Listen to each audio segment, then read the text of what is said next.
Welcome to this step-by-step guide on how to lock focus on the Nikon D750 camera.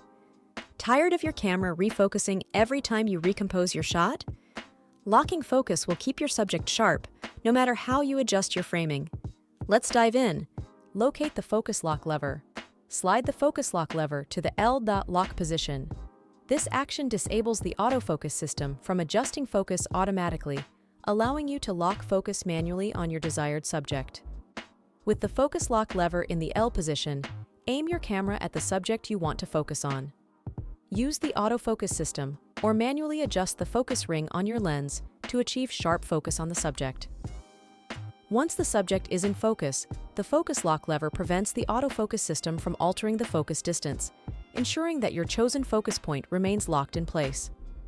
While maintaining the focus lock, compose your shot and adjust other camera settings such as aperture and shutter speed as needed. When you're ready to capture the image, press the shutter button halfway to activate metering and exposure calculations. This step ensures proper exposure based on the locked focus point. Finally, fully press the shutter button to take the photograph with the locked focus. Congratulations! Mastering focus locking techniques can help you achieve sharper and more accurately focused images. Thanks for watching.